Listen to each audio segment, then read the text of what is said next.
morning! I'm Ruby Gia and welcome back to my channel. So for today's video, magluluto tayo ng isa sa pinakamasarap na dish ng Korean. Actually, pulutan talaga to. Pero yung mga kasamahan ko sa bahay, ginagawa nilang ulam. Ito ang tofu kimchi.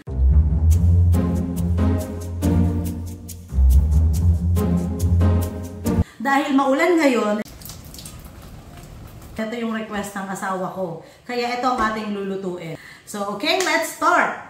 So, ang mga ingredients natin, napakasimple lang ulit. Madaling-madaling hanapin sa mga market.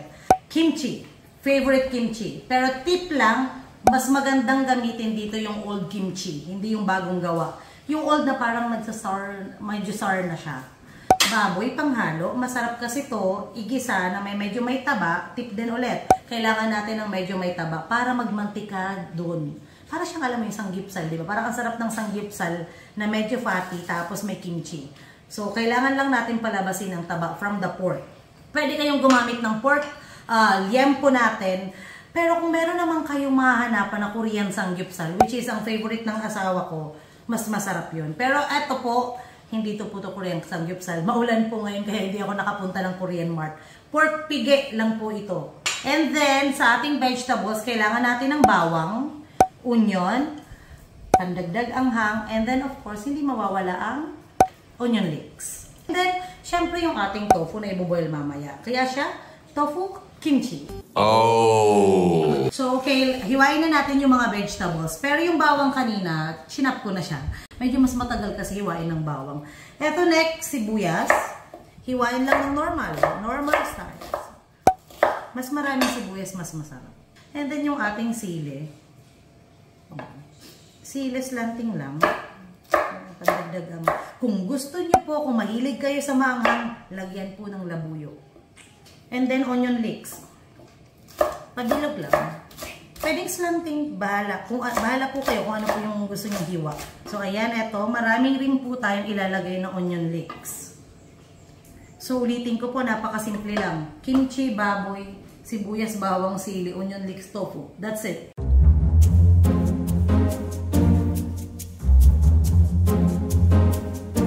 Okay, so let's start cooking. So, ngayon, habang magigisa ako rito, nagbo-boil ako ng water para sa tofu. Kailangan natin i-boil ang tofu ng mga around 3 to 5 minutes. Kung ayaw nyo naman mag-boil, kung may microwave kayo, pwede nyo ilagay sa microwavable, konting tubig, i-microwave.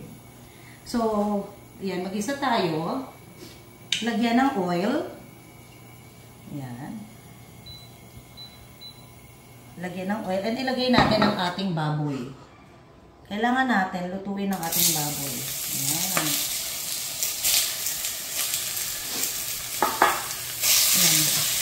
Bisa nyo lang siya, hanggang mag-brown, magmantika yung taba. Bisa lang natin hanggang sa magmantika.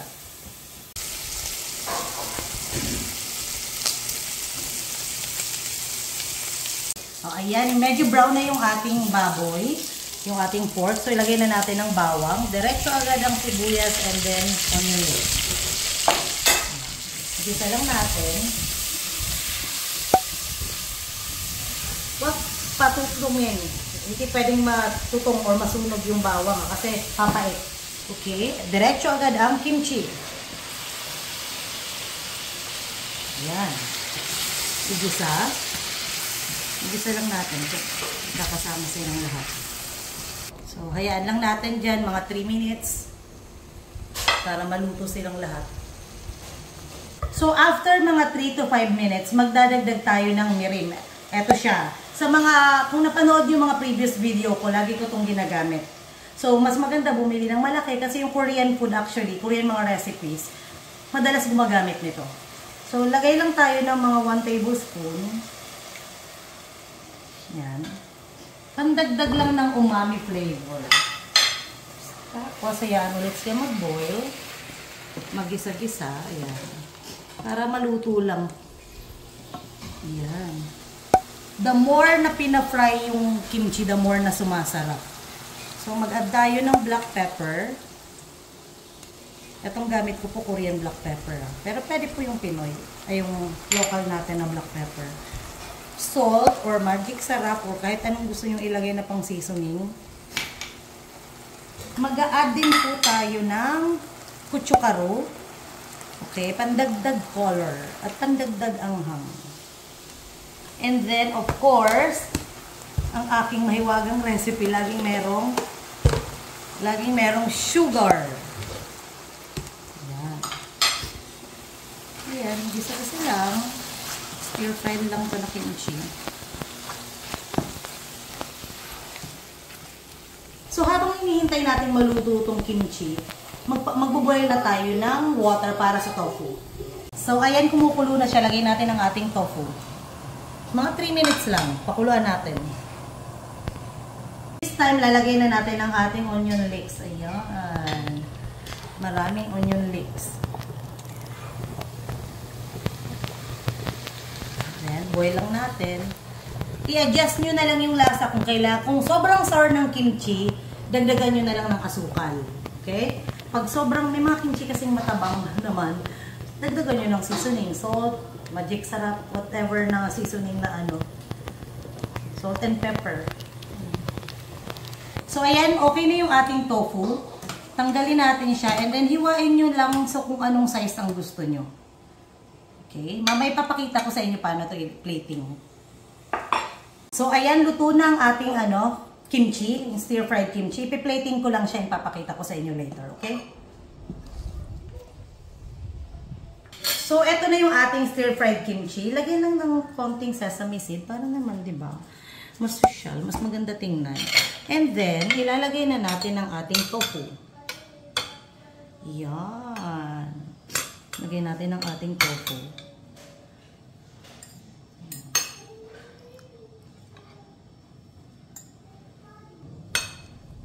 And then, after malagay ang tofu, lagyan natin ng konting sesame oil. Yan. Sesame oil. Eto pala, once naluto na yung tofu, ay yung kimchi, yung stir-fried kimchi, pwede kayong magdagdag ng sesame oil, konting sesame oil para pandagdag aroma. Okay? Pero kanina, hindi ko siya nilagyan kasi nilagay ko yung sesame oil sa tofu. So, it's optional naman. Pwede nyo lagyan, pwedeng hindi, pero mas masarap kasi may konting aroma ng sesame oil. Okay? So, ito na yung ating tofu kimchi. Diba? Pag may bisita, ang sarap i-serve. So, ayan, tikman natin. Actually, si AR ang titikin. Yes! Yes! Yes! Yes! Mas magandang siya today yung magtumikim para malaman natin kung anong niya. Kuha lang kayo ng bite size ng tofu, yung pork natin, kimchi, and then, AR. Ito na siya. So isang subo talaga. Yes, isang subo talaga siya. Kasi magmi-mix yung lasa ng tofu na may sesame oil and then yung kimchi. Diba? Sarap na pulutan. Favorite ni Eugene. Kasi, in a week dapat meron akong tofu kimchi sa kadakturitang. Ito yung favorite talaga ni Eugene. Diba? Perfect combination tofu. Sabi sa'yo eh. Nagpapabalance ng anghang. Masarap? Sarap? Sabi ko sa'yo. Ang sarap talaga. Hindi ko kalahin na perfect combination yung tofu sa kimchi. Perfect talaga sa pulutan. The best talaga. Despicable son of a bitch. Actually, eto po pala, never ko pa po na-try ang tofu na local. Yung sa atin, yung nabibili sa palengke. Hindi ko pa siya na-try, so hindi ko alam kung anong lasa pag yun ang ginamit. Eto pong tofu natin is Korean tofu. From Korea, binili ko sa Korean Mart.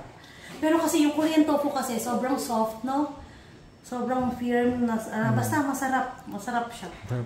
Diba?